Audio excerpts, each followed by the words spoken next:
Stop sabotaging yourself now. There's an invisible biological process that may be shutting down your focus, energy, and motivation without you even realizing it.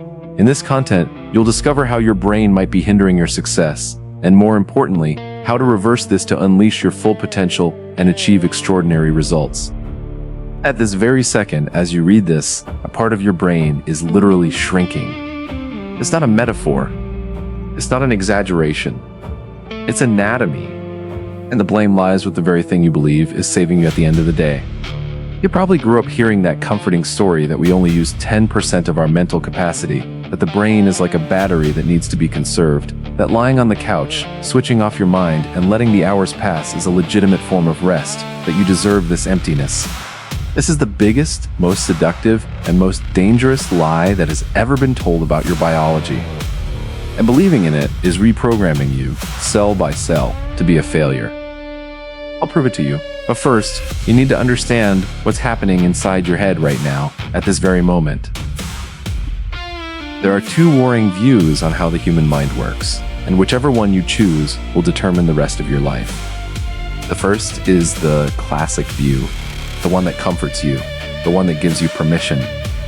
She says that her brain needs passive breaks to recover, that spending hours scrolling through feeds on autopilot, staring at the ceiling, complaining about life, consuming empty entertainment, has no real impact on her physical structure. It's as if her mind were a computer in standby mode, silent, conserving energy, harmless. That seems reasonable, doesn't it? But modern neuroscience has just taken that idea, thrown it on the ground, and stomped on it until it turns to dust. And what scientists have discovered instead is terrifying. Vacuity. The second perspective reveals what researchers are calling the biology of defeat. And she proves it with data, with MRI scans, with evidence you can't ignore, that your brain never, in absolutely any millisecond of your existence, goes into standby mode. Even if you're locked in a completely dark room in absolute silence, doing absolutely nothing. Inside your skull, there is a violent and uninterrupted electrical storm. 100 billion neurons firing signals, creating connections, destroying connections, shaping the architecture of who you are. The question isn't whether this storm is active. It always is. The question is who is in control of it.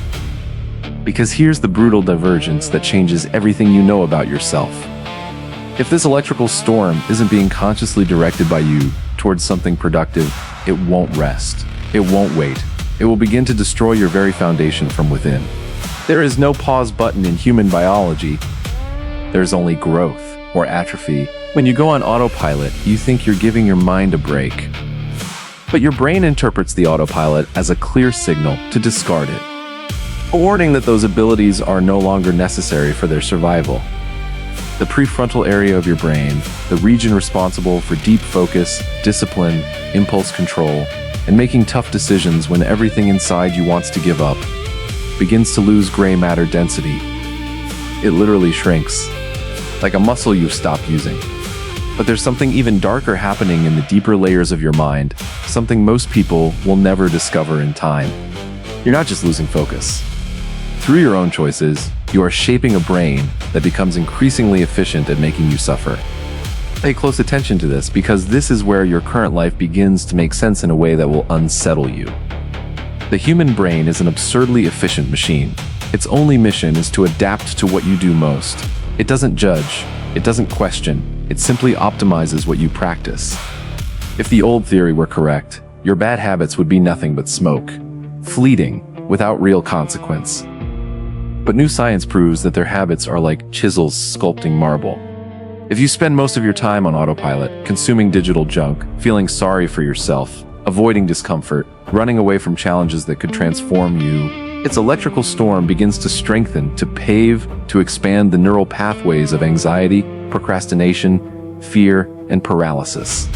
Your amygdala, the center of panic, stress, and fight or flight responses, becomes enlarged. She grows. You literally train your biology to be a masterful failure machine. You become incredibly, painfully efficient at feeling bad. That's why getting out of bed in the morning feels so hard.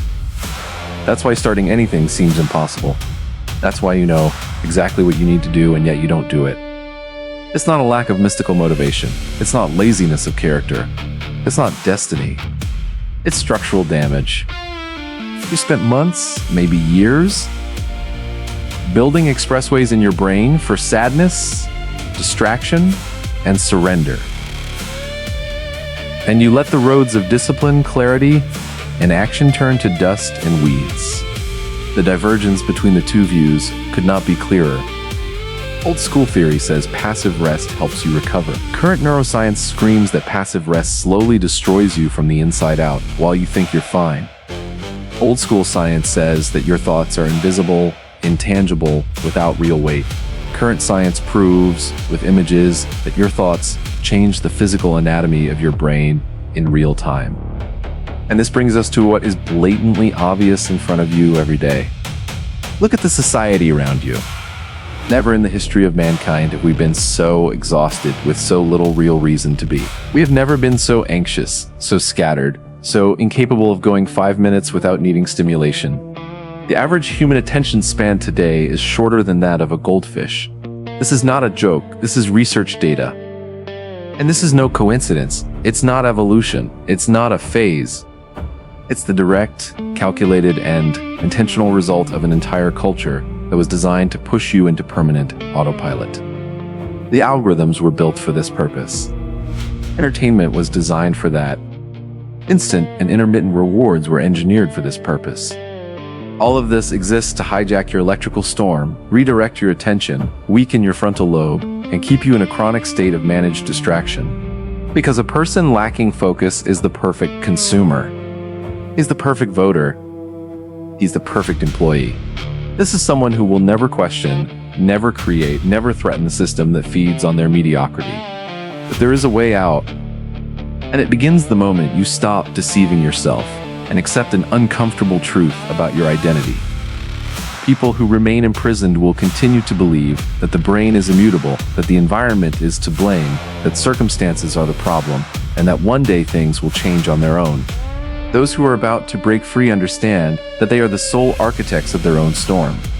What neuroplasticity has definitively and irrefutably proven is that you can reverse this shrinkage. The damage is not permanent. Fate is not sealed. But reversing this requires friction.